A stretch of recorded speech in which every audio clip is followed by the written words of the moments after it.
1, 2. Let's get a mic check. 1, 2. We're going to get a quick mic check. 1, 2. All right, looks like we are up and ready to go. All right, guys. Good afternoon. Happy Sunday, everybody. Super glad to have you with us here at the Atlanta News First Plus desk, the First Alert desk. We love sharing with you. A lot of things happening today, and we're really getting ready for the work week. A lot of news heading into your Monday that we are excited to share with you, and also just keep you updated on some things that were happening around town today. So that's really the essence of what I wanted to share with you, and also a few national stories that are also big talkers for our community today that I definitely wanted to make sure to get on here. So let's start with this not breaking news, but some news out of Tennessee that was pretty big, because this impacts, as you know, we have a very strong LGBTQ plus community here in Metro Atlanta. And just today we learned that a Tennessee judge has struck down a bill that would have been restricting drag shows. And so I just want to give you a little bit more of an update on some of the information that we got from that. And now that you can hear me, that is some good news. So this is what we know so far. So as you know, if you are unfamiliar with this, Tennessee Governor Bill Lee in February signed the bill passed by the state's assembly that aimed to restrict drag performances in public places that were also near children. Now, this move put Tennessee at the forefront of the Republican-led effort to really limit drag in at least 15 states in recent months. And there's also something else that I wanted to make sure to note here, is that the U.S. District Judge Thomas Parker, who ruled that the bill was unconstitutional, quote, vague, and, quote, overboard, was also an appointee of former President Donald Trump. So this was a big win for the LGBTQ plus community, especially given that it's Pride Month this June. So I feel like we were just celebrating Pride with the parade not too long ago, which was in October. But again, big win for our LGBTQ community today. And we were also going to be bringing you some more details later on in the evening, because we have our Atlanta News First reporter, Asia Wilson, who is looking to speak with advocates in the trans community and LGBTQ plus community, as well as a lawyer who's going to help break down some of the things that were in this bill, just some of the talking points and stuff like that, so we can really bring you that full circle on this issue and bring in a little bit of that local tie that it also has, because it is very timely in a sense that we are celebrating Pride this month. So that's a big story that we wanted to make sure to mention here. And another story that is happening nationally that we're going to get in for you pretty soon, after I show you some other things going on in our community. But I do want to talk about Pride Month and a little bit about some of the things that took place today, because we had the Pride 5K. We were media partners for this, a proud sponsor for the Pride 5K, and I wanted to make sure that we were able to share with you some excitement that took place today. They were able to raise over $100,000. Their original goal was $120,000, and 3 local charities are going to be benefiting from the steps that our community members were out there getting moving this morning. So I'm going to let you hear from our reporter, Bridget Spencer, on this one. She put together a great story for us. She was out there this morning. EJ Pulse joined the running group Frontrunners back in 2019 and hasn't looked back. I tell people I haven't been this gay until I joined Frontrunners, right? That's how much I accept myself now. Acceptance. That was the message at the 34th annual Atlanta Pride Run 5K, something he helped organize this year. Pulse says this run is a safe place for people of all backgrounds to unite in love and not hide any longer. We all kind of put on masks, right? Like at work, I'm not gonna be as out about stuff. I don't want to make people uncomfortable. So when I'm outside of work, it's still do I still act that way?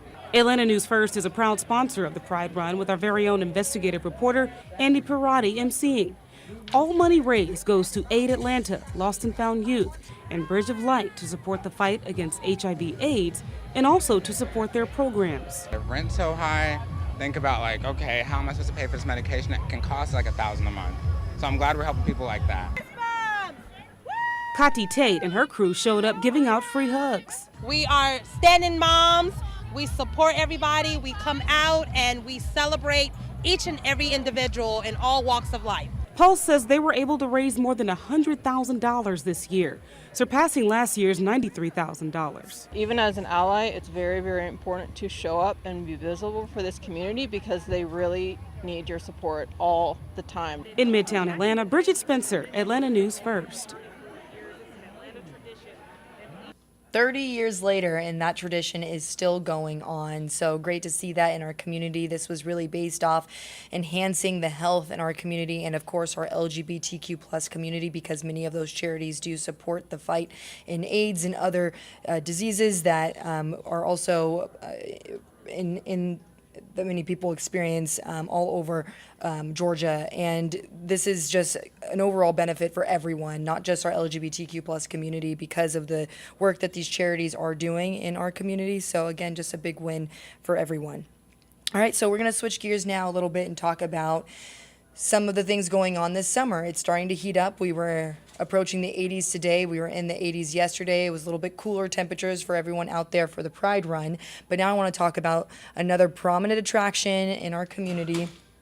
It is the Shoot the Hooch company. I'm sure you've heard of them, or you've probably taken to the hooch, and it's kind of just that phrase that we all know and love because so many of us are always wanting to get in the water when it's these hot temperatures. And now we're hearing from the company Shoot the Hooch, which really prioritizes things like rafting, tubing, and kayaking, and really offers those services to our community. They're saying due to some river safety issues on the Hooch, as well as some location changes, they are going to have to make some changes this year. This is some video that we were able to get for you, some people jumping in and getting in on some of the fun here. So they're telling us that they're going to have to close this summer because of those changes. So that relaxing scene that you see right there, people cooling off. They say that the river is too narrow this time of year because they have been shifted by the Park Service. And they also say that there's some shortages in staffing for the Parks and Service Department.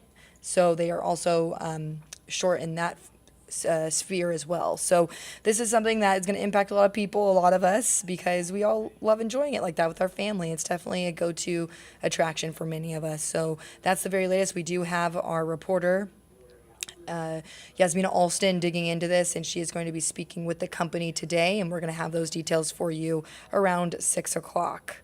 And then lastly, this was a story that I wanted to make sure that we were able to update you on, because this is something that we have been keeping a close eye on nationally. It has been a major story, just absolutely devastating. Hundreds of people were killed in a historic train derailment that took place in eastern India.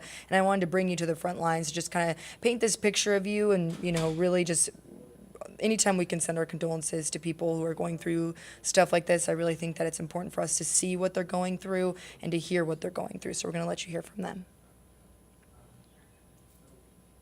Oh, well, it looks like we are not able to get some of this sound right now, but I can just explain it to you. I actually took some notes just in case. You never know when this could happen. So we do know that more than 200 people are dead, and that number is likely going to increase. We know that this was a train derailment, and this is very central to India. This is their main form of transportation, and they also say that this is one of the deadliest train disasters in history to ever take place. And you can see just these graphic, very graphic images from the ground. You can see crews trying to respond and dig out survivors here on the ground. And this is something that is very ongoing in real time. And just look at this mangled mess right here. Train cars just flipped upside down, heavy metal, just insane. I'm going to continue to just show this to you. We did blur some images here just because of how sensitive this could be. But again, just heavy hearts for this community tonight as we move into our newscast, because we've seen several different train derailments this year, but this one specifically is one of the biggest to ever take place in our history. So really just wanted to make sure we got some images from on the ground here. All right, so that's pretty much going to do it for me, guys. Thank you so much for allowing us to go off script with you and just a little bit of details that are taking place in our newsroom right now. We're really excited for the 6 o'clock show on CBS, as well as at 9 o'clock Peachtree TV, 10 o'clock Peachtree TV, and then we'll meet you over again on WANF at 11. Miss Carly Barnett is out tonight, but we are going to miss her, but she will be back very soon. So I will be filling in for her on her 10 p.m. show. And our producers are already at it right now, and you'll be able to hear from our First Alert meteorologist. They do have some changes that we do want to tell you about going into your work week, so make sure to tune in. All right, thank you so much.